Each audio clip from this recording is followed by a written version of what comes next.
des eaux glaciales, des courants forts, un brouillard mortel. Ces choses ont fait d'Alcatraz l'une des prisons les plus difficiles et dangereuses à s'évader au monde. Mais ce n'étaient pas les seuls obstacles qui ont coûté la vie aux évadés. La géographie de la baie de San Francisco a des tourbillons qui tuent l'élan et des formations rocheuses dentelées sculptées par des millions d'années d'érosion.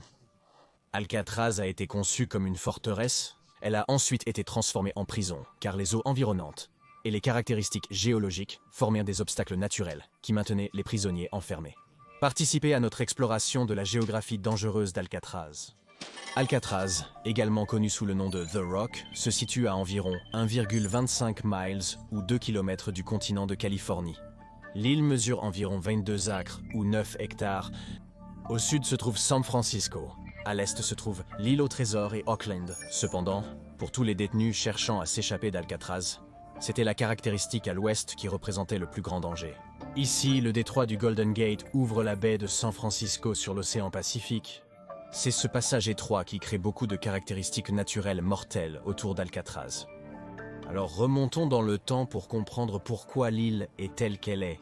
Avant que toutes les structures ne soient construites, Alcatraz était recouverte d'un sol rocheux, de buissons robustes et d'une pléthore d'oiseaux marins. L'île est un sanctuaire naturel situé entre les failles de San Andreas et Hayward, à la frontière des plaques tectoniques du Pacifique et de l'Amérique du Nord, bien qu'elle ne soit pas un refuge sûr.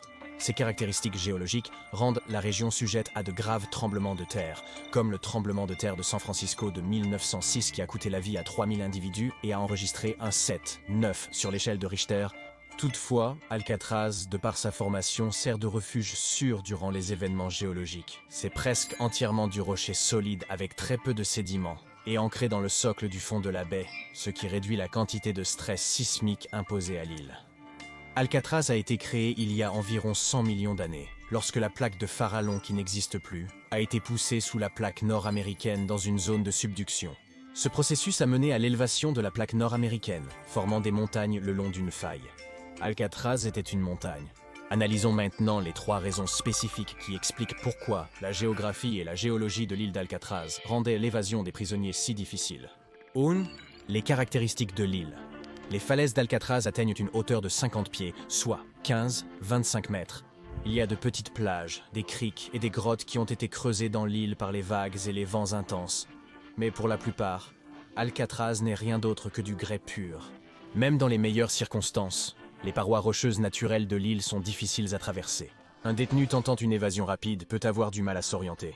Pour s'échapper de l'île, il était presque impossible d'atteindre l'eau sans subir une blessure grave. Comme mentionné précédemment, Alcatraz n'est situé qu'à environ 1,25 miles ou 2 km des quais et des jetées de San Francisco, mais en raison des courants et de plusieurs autres facteurs géographiques qui seront discutés bientôt, un trajet direct d'Alcatraz vers le continent n'est pas exactement possible sans un bateau à moteur. L'île est isolée de la Terre dans toutes les directions. Il y a environ 2,5 miles d'Alcatraz à l'île au Trésor. D'Alcatraz à l'île des Anges, il y a environ 1,7 miles ou 2,75 km, puis encore 3170,05 pieds ou 966,23 mètres jusqu'au continent une fois de l'autre côté. Le pont du Golden Gate est à un peu moins de 3 miles ou 8 km du rocher, donc peu importe la direction dans laquelle un évadé nageait, il n'y avait pas de terre à proximité immédiate. Les caractéristiques naturelles de l'île d'Alcatraz ont fait d'elle une forteresse. C'est exactement à cela qu'elle a été utilisée pour la première fois. Cela impliquait que la future prison serait érigée sur les bases d'un vrai fort. Alcatraz est le sommet d'une montagne sous-marine qui est isolée de tout autre morceau de terre dans la baie de San Francisco par plus d'1 mile d'eau. Les prisonniers sur le rocher pourraient voir le continent, mais l'atteindre ne serait rien de moins qu'un rêve inatteignable. 2. L'eau. Bien que les falaises abruptes et les rochers dentelés de l'île rendent l'accès au rivage extrêmement difficile, les eaux entourant Alcatraz sont la défense naturelle, la plus mortelle qu'elle a pour empêcher les prisonniers de s'évader. Les courants rapides près d'Alcatraz sont mortels même pour les nageurs les plus aguerris. Environ 40% de l'eau du nord de la Californie se déverse dans la baie de San Francisco. Toute cette eau qui s'écoule est finalement aspirée dans l'océan Pacifique par le détroit du Golden Gate, qui a une largeur minimale d'environ 1,1 mile ou 1,8 km et une profondeur maximale de 377 pieds ou 115 mètres La baie de San Francisco mesure environ 60 miles ou 97 km de long, et entre 3 à 12 miles ou 5 à 19 km de large. Cela signifie qu'une quantité massive d'eau s'écoule en permanence par le passage relativement étroit du détroit du Golden Gate, alors que la baie se vide dans l'océan. C'est l'une des raisons pour lesquelles les courants autour d'Alcatraz sont si forts. La baie peut couvrir jusqu'à 1500 miles carrés, ou 4000 km, si tous les sous-baies, estuaires et zones humides sont inclus, ce qui en fait l'estuaire du Pacifique le plus grand d'Amérique du Nord et du Sud. Le gigantesque système d'eau qui entoure Alcatraz a des courants assez forts pour ramasser les sédiments à l'intérieur de la baie et les déposer sur le plancher océanique juste après le détroit de Golden Gate pour créer des formations de vagues de sable qui sont hautes de 3 étages. On estime à 2 trillions de litres, ou 530 milliards de gallons d'eau, l'eau s'écoule à travers le détroit du Golden Gate à chaque cycle de marée. Cela crée un débit d'eau 160 fois supérieur au volume d'eau qui se déverse des chutes du Niagara pendant la même durée. Ce que signifient tous ces facteurs géologiques et hydrauliques, c'est que l'eau qui s'écoule devant Alcatraz en direction de l'océan Pacifique se déplace à environ 5 à 7 nœuds, soit environ 5,75 à 8 miles par heure, ou 9,3 à 12,9 km par heure. Le courant moyen de l'océan Pacifique est de 5 à 7 nœuds, alors que l'homme moyen peut nager à 3,2 km/h. Ainsi, aucun humain ne peut lutter contre le courant près d'Alcatraz qui est à son apogée. Pour les détenus sur l'île qui voulaient échapper aux griffes de la prison et décider de tenter la nage, le courant pouvait les entraîner en mer en 1 heure à 1 heure et demie. Et même s'ils pouvaient d'une manière ou d'une autre construire un radeau, ce qu'un groupe a fait, il y a des remous tout au long du chenal qui entraveraient leur évasion. Un remous est essentiellement un petit tourbillon de marée, où l'eau se déplace en cercle. Cela provoque une perte d'élan dans ces zones, ce qui pourrait ne pas être une bonne chose si votre objectif est d'utiliser le courant pour ramer loin d'Alcatraz. Il est possible qu'un radeau reste coincé dans ces tourbillons, alors que les rameurs épuisés n'ont plus la force nécessaire pour ramener leur embarcation dans le courant avant d'être capturés et renvoyés à la prison. Encore pire pour un évadé est le fait que certains des courants reviennent effectivement vers Alcatraz. Cela signifie qu'un détenu essayant de nager vers la côte pourrait y arriver en partie et se retrouver ramené vers le rocher et la même prison qu'il essayait de fuir. Au moins un cadavre de détenu a été ramené sur l'île d'Alcatraz après une tentative d'évasion pendant que la prison était en fonctionnement. L'eau et ses courants sont l'obstacle le plus dangereux qu'un détenu essayant de s'évader d'Alcatraz devrait affronter.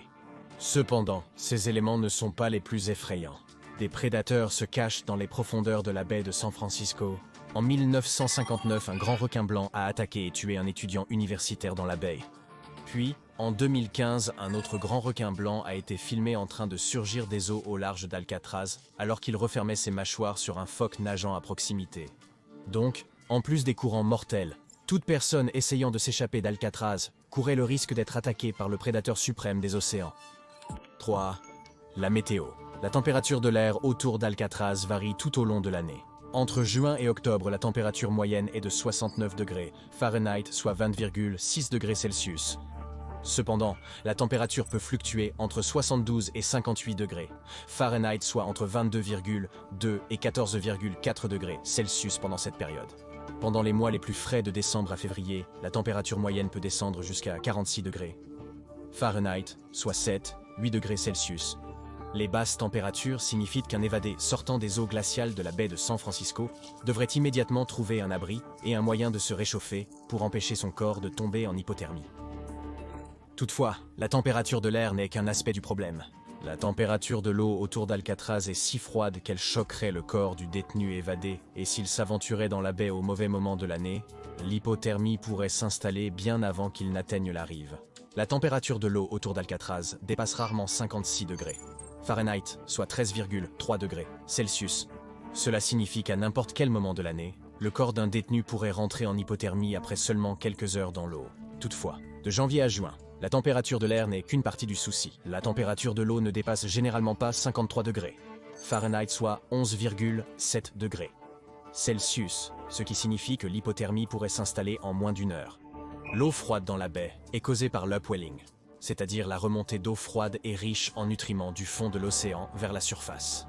La différence de température entre l'eau et l'air crée un autre obstacle mortel que les détenus doivent surmonter s'ils espèrent s'échapper d'Alcatraz. Quand l'air chaud rencontre la surface froide de l'eau, la température de l'air baisse et la condensation se produit. Cela provoque du brouillard. Mais le brouillard autour de l'île d'Alcatraz et de la baie de San Francisco n'est pas simplement une légère brume. Il enveloppe tout. Quand le brouillard envahit la baie, il masque entièrement la vue du continent depuis Alcatraz. Pendant ces périodes, il n'y aurait aucun moyen pour un évadé de savoir dans quelle direction nager ou pagayer pour atteindre la sécurité.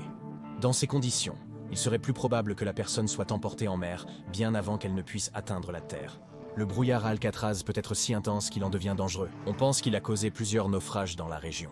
En fait, au moins 24 navires coulés ont été localisés sur le fond de la baie de San Francisco. On estime que le nombre de naufrages dans la région est bien plus élevé, autour de 100, et certains chercheurs supposent qu'il pourrait y avoir au moins 300 navires perdus dans la région. De nombreuses tragédies ont résulté de conditions météorologiques brumeuses et de courants forts.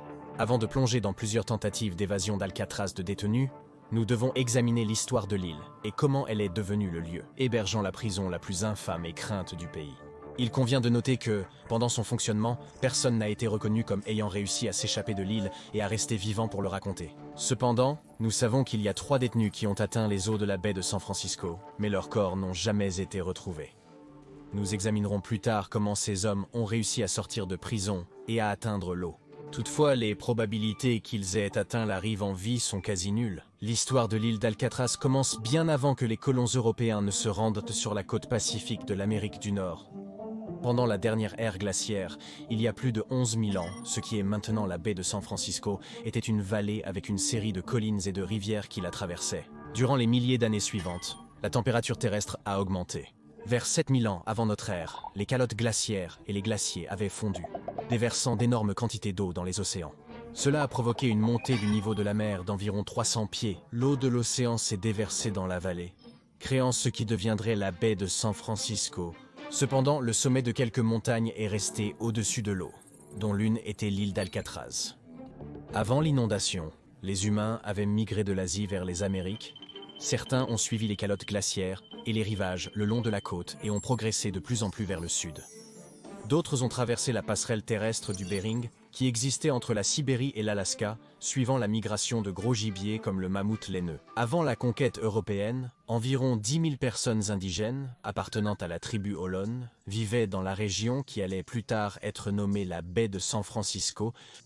Sur la base des récits oraux ainsi que des données archéologiques et ethniques recueillies dans la région, on pense que les peuples indigènes utilisaient l'île d'Alcatraz comme lieu d'isolement. On théorise que les membres de la tribu ou les ennemis qui enfreignaient les normes tribales étaient bannis sur l'île en guise de punition. L'île servait aussi de terrain de chasse, pour ses richesses telles que les œufs d'oiseaux et la faune marine côtière. Lorsque les Européens sont arrivés, l'île d'Alcatraz a servi de cachette à de nombreux indigènes qui tentaient d'échapper à la brutale campagne visant à éradiquer leur culture et à les assimiler au mode de vie européen. Et ce ne serait pas la dernière fois que les peuples indigènes utiliseraient l'île comme refuge. En 1775, le lieutenant espagnol Juan Manuel de Ayala a effectué le relevé de la baie de San Francisco et créé la première carte européenne de la région. Il a désigné une île située à environ 2 km des côtes principales comme île d'Alcatraz ou île des Pélicans. Cela deviendrait plus tard Alcatraz. Le 2 février 1848, le commandement mexicain a signé le traité de Guadalupe Hidalgo pour mettre fin à la guerra de 1847, également connue sous le nom de guerre américano-mexicaine. L'accord stipulait que le Mexique céderait 55% de son territoire aux États-Unis, y compris les terres, ce qui deviendrait la Californie, le Nevada, l'Utah, le Nouveau-Mexique, l'Arizona, le Colorado et une partie de l'Oklahoma, du Kansas et du Wyoming. Cela signifiait que les États-Unis contrôlaient maintenant l'île d'Alcatraz. En 1853, l'armée américaine a transformé Alcatraz en forteresse pour protéger le port de tous les agresseurs. L'année suivante, en 1854, le phare d'Alcatraz a été achevé et est devenu le premier phare de la côte pacifique. Le capitaine Joseph Stewart et 86 hommes de la compagnie H, 3e artillerie américaine, ont été positionnés à Alcatraz dans les mois suivants. Lorsque la guerre civile a éclaté en 1861, Alcatraz est devenue la forteresse protégeant San Francisco des attaques rebelles contre la section nord pro-Union de Californie. 2 ans après le début de la guerre, une structure en bois temporaire a été construite sur l'île qui a servi de première prison à Alcatraz. La structure a été agrandie et est devenue le premier bastion de la guerre civile et la première prison officielle de l'armée, connue également sous le nom de l'île du diable de l'oncle Sam.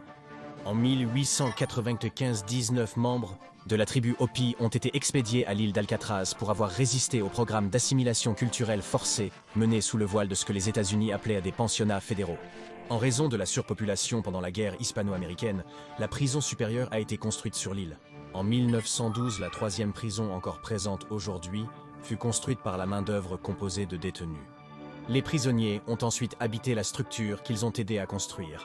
En 1933, Alcatraz est passé de prison militaire à prison fédérale. En 1934, le Bureau fédéral des prisons a envoyé 32 des condamnés les plus redoutés sur l'île réputée pour être inévitable.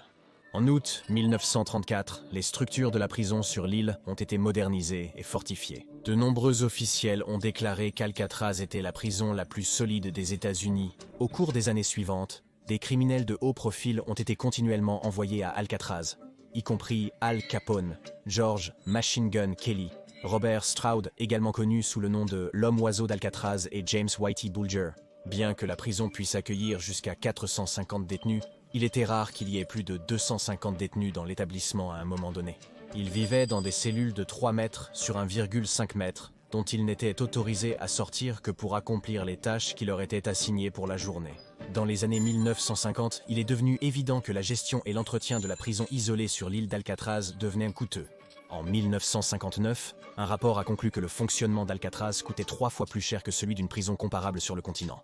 Il en coûtait $10 par prisonnier et par jour pour maintenir la prison d'Alcatraz en fonctionnement, alors qu'il ne coûtait que $3 par prisonnier et par jour dans les autres prisons. Cela a conduit à des discussions sur la viabilité à long terme d'Alcatraz. Les mêmes caractéristiques géographiques qui rendèrent la prison inévitable rendaient également son entretien coûteux. L'exposition constante aux embruns salins a dégradé les structures de l'île. Les courants forts et le brouillard dense compliquaient l'approvisionnement d'Alcatraz. À certaines périodes de l'année, les ingénieurs ont estimé que toutes les dégradations subies pendant ces décennies d'exploitation coûteraient $5 millions à réparer. Le 21 mars 1963, la prison d'Alcatraz a officiellement fermé. Mais ce n'était pas la fin de l'histoire de l'île. L'un des événements les moins connus de l'histoire d'Alcatraz s'est produit dans les années 1960 après la fermeture de la prison, et cela montre à quel point elle pouvait être isolante. En 1964, Richard Mackenzie et sa femme Belva Cotier ont mené un groupe de 5 Indiens Sikangu Lakota à occuper l'île d'Alcatraz. Le Bureau fédéral des prisons n'utilisait plus l'île, et le gouvernement américain n'avait pas trouvé d'autre utilisation pour celle-ci. Le groupe d'Amérindiens a cité un traité de 1868 avec les Sioux, stipulant que les Indiens de leur réserve pouvaient revendiquer tout terrain gouvernemental inoccupé. Techniquement, puisque Alcatraz avait été déclassé et abandonné l'année précédente, l'île était un terrain gouvernemental inoccupé. Le gouvernement des États-Unis n'a montré aucun intérêt pour l'île, jusqu'à ce que les 5 Indiens Sikangu Lakota tentent de la récupérer. Le groupe d'occupants a été escorté hors de l'île d'Alcatraz plusieurs heures après le début de l'occupation. Le 9 novembre 1969. Richard Shen, membre de la nation Mohawk, a conduit un groupe de partisans indiens à occuper à nouveau Alcatraz, puisque le gouvernement n'avait toujours pas de plan pour l'île. 11 jours après, l'occupation complète d'Alcatraz a débuté. L'occupation durerait 19 mois et se terminerait le 11 juin 1971. Pendant cette période, 80 étudiants indiens de UCLA et 20 autres personnes indiennes vivaient sur l'île. Un conseil a été élu pour superviser les opérations quotidiennes telles que la garde d'enfants, l'éducation, la sécurité et la cuisine. La communauté d'Alcatraz est devenue autonome en cultivant sa nourriture, évitant ainsi de traverser les eaux périlleuses d'Alcatraz pour les fournitures et la construction de leurs maisons. Le plan gouvernemental américain pour forcer les habitants à quitter Alcatraz a échoué. Lorsque 2 pétroliers sont entrés en collision en janvier 1971, le gouvernement a blâmé les occupants de l'île pour le non-fonctionnement du phare et de la corne de brume, puisque les responsables américains ont décidé de couper l'électricité de l'île pour forcer les occupants à partir. On a reconnu plus tard que la lumière et la corne de brume d'Alcatraz n'auraient pas évité la collision. Après l'incident, le président Nixon a approuvé un plan d'enlèvement. Le 10 juin 1971, des maréchaux entièrement armés, des agents du FBI et des policiers des forces spéciales ont débarqué sur Alcatraz et ont éliminé tous les occupants restants. L'objectif de l'occupation était de sensibiliser à la situation difficile des premiers Américains et de plaider pour l'autodétermination des Indiens, ce qu'elle a réussi à faire. Pour empêcher une autre occupation, le gouvernement des États-Unis a désigné Alcatraz comme faisant partie de la tout nouvellement créée zone de loisirs nationale du Golden Gate. Cela a cessé d'être un terrain gouvernemental inutilisé. Malgré l'absence de réparation des structures endommagées, l'île d'Alcatraz est devenue un parc historique national en 1973. Revenons aux prisonniers qui ont tenté de s'évader d'Alcatraz. Il n'y avait pas de fin heureuse pour ces condamnés, et jusqu'à présent, les registres officiels indiquent que personne n'a jamais réussi à s'échapper du rocher. L'établissement avait un officier pour 3 détenus, ce qui était bien plus élevé que dans n'importe quelle autre prison de l'époque. Les détenus étaient comptés 12 fois par jour pour s'assurer que personne n'avait tenté de s'échapper ou ne se cachait. Pour maintenir les prisonniers en ligne, des tactiques brutales et des châtiments corporels étaient mis en œuvre.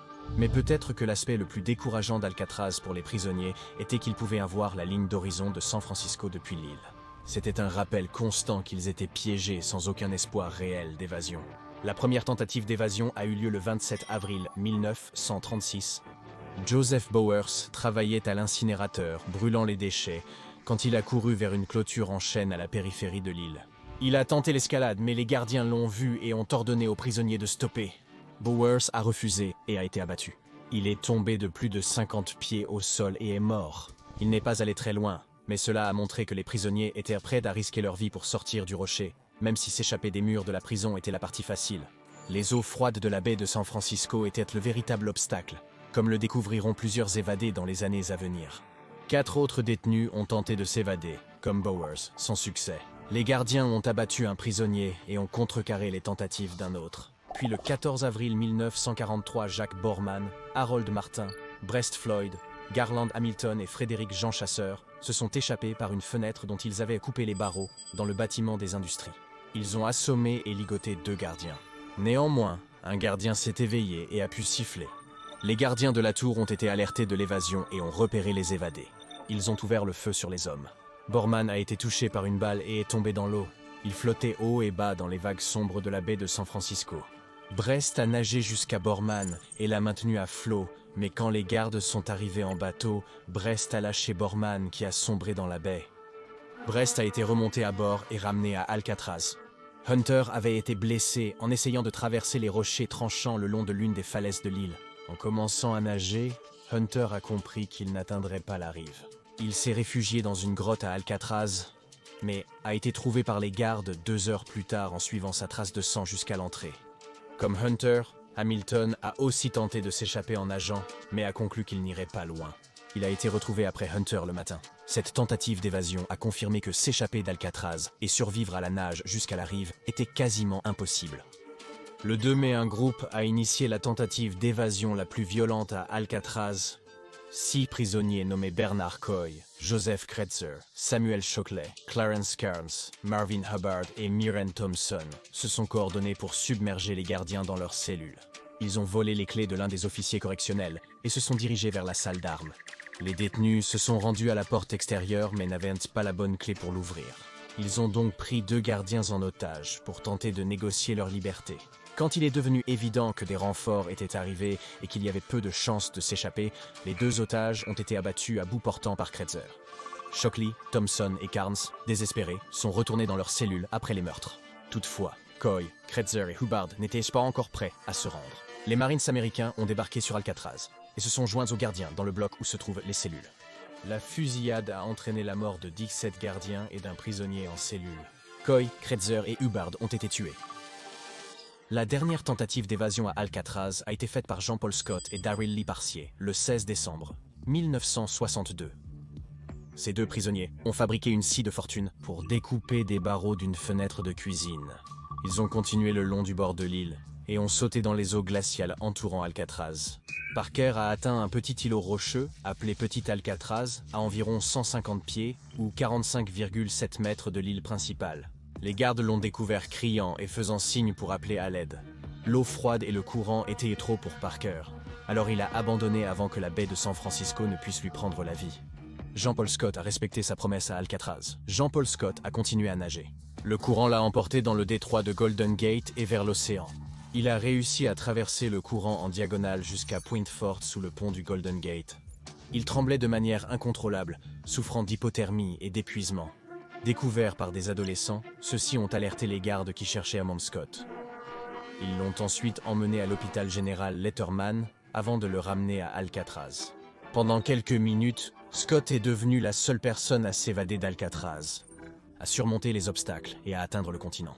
Malheureusement, il était trop fatigué et avait trop froid pour savourer son bref instant de liberté. La tentative d'évasion la plus célèbre réalisée par des détenus à Alcatraz a été menée par Frank Morris, Jean Anglin et Clarence Anglin le 11 juin 1962. Les 3 hommes ont méticuleusement creusé des trous dans chacune de leurs cellules dans le bloc B pour accéder à un couloir de service de 3 pieds, ou 9 mètres de large derrière le mur. Ils ont utilisé un moteur d'aspirateur et un forêt volé, des cuillères et des fourchettes pour percer les murs à côté de leur lit. Ils ont mené leur opération pendant l'heure de la musique pour cacher les bruits de la perceuse aux gardiens. Ils construisaient de faux murs pour cacher leurs trous lorsqu'ils n'étaient pas au travail.